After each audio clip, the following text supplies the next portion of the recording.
Hello, welcome to Dun Girls Podcast. This time we're doing a comic book review. Sorry, it's been a while since we've done any comic book reviews. Today we're reviewing Warzones Spider Island. This is part of the Secret Wars crossover event where Doctor Doom took over the Marvel Universe and combined the worlds of the main Marvel universe, which is the 616, with the Ultimate Marvel universe, and then created these like different zones, right? Where like different multiverse Marvel superheroes live in. Like there's like many different zones. There's like the Armor Wars zone. You have the Spider Island zone. There's the 2099 Avengers zone here, that's what I got. And there's a bunch of these. You can see them all here, man. There's one with like Old Man Logan, Civil War, Guardians of the Galaxy, Amazing Spider-Man, Planet Hulk, House of M, Squadron Sinister, and Weird World. I want that one. That one looks cool, right? Yeah, there's a whole bunch of these, right? So, and this graphic novel, which is like five issues, came out in 2015, has two stories, right? The first story is in Spider Island. You have Flash Thompson leads this resistance of Marvel superheroes like Vision and Spider-Woman, right? The Jessica, what's her name? Jessica something? This one, the sexy one. The sexy one.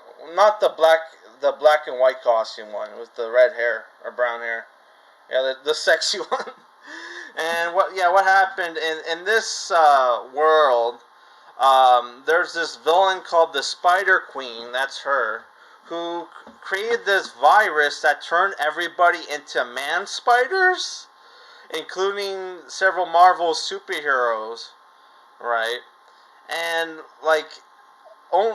they all been taken over by the Spider Queen, who can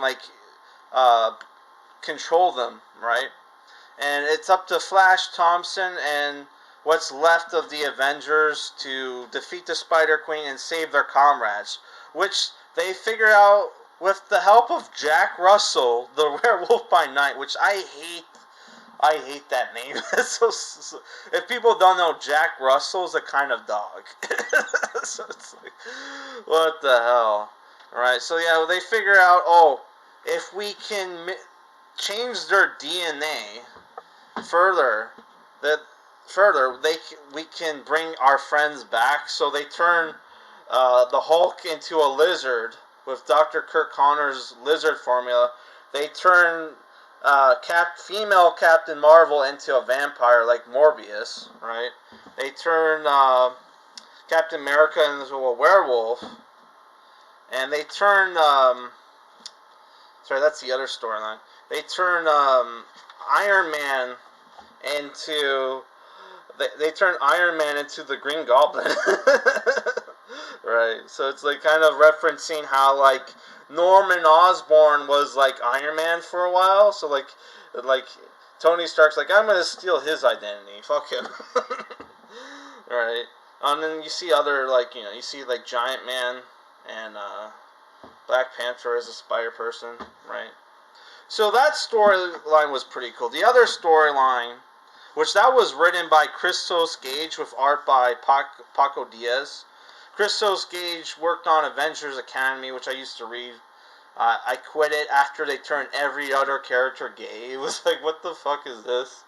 And Paco Diaz worked on Deadpool, right?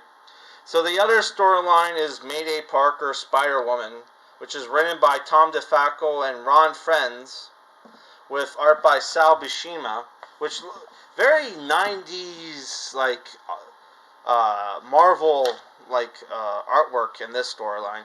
This storyline is about how Peter Parker in this world died, and he's left with two kids. One's a teenage daughter named May, kind of like May Parker in what's that one Marvel? We reviewed a Marvel graphic novel, which had that took place in alternate reality. That had Spider-Man had a daughter named May. I'm blanking on it, but it had Alex Ross cover art. Oh fuck! I did a review for it. It has Alex Ross cover art. The guy who wrote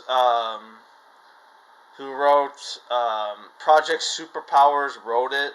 I'm totally blanking on it, but yeah, if I remember, I'll put it in the comments. I did a review for it. I forget what it was called.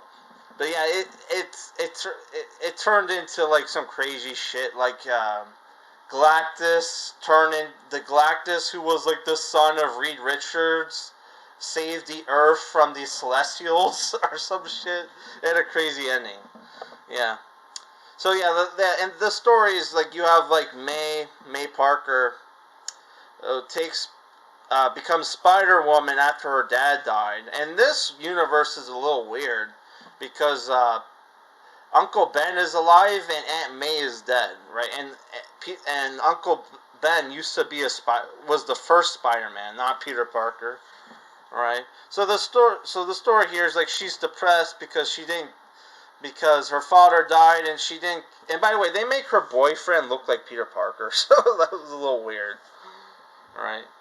Now she has a baby brother, by the way. And this story is about how basically she's depressed because she didn't kill the guy who killed her father, and she's friends with Cassie, who is the Wasp here.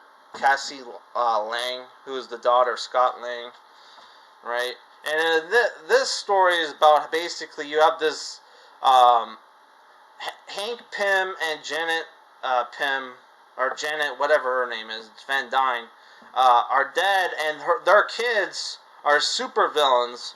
One's called Big Man, and the other one's Red Queen, and to help with this villain called Anthrala, who can brainwash people, try to take over the Avengers and kill Spider-Woman. But Spider-Woman's able to defeat them with the help of the Green Goblin and Dark Devil, which I'll show you. The Dark Devil.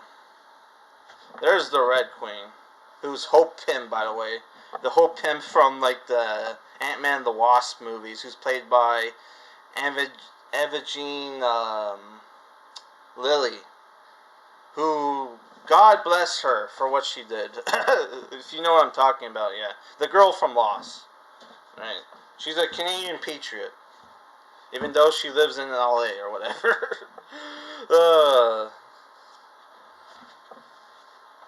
So, yeah, I really love the artwork here. There's Dark Devil.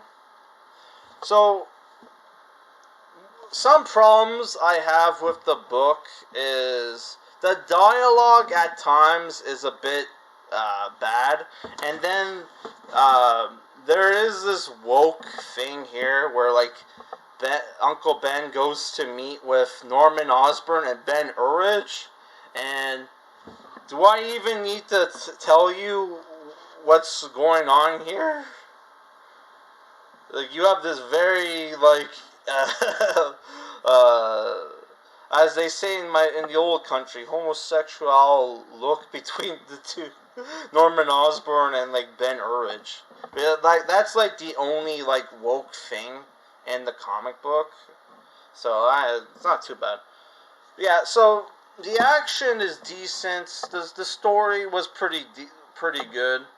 I didn't kind of see why did they have this what was the connection between Spider Island and the Mayday Spider arc?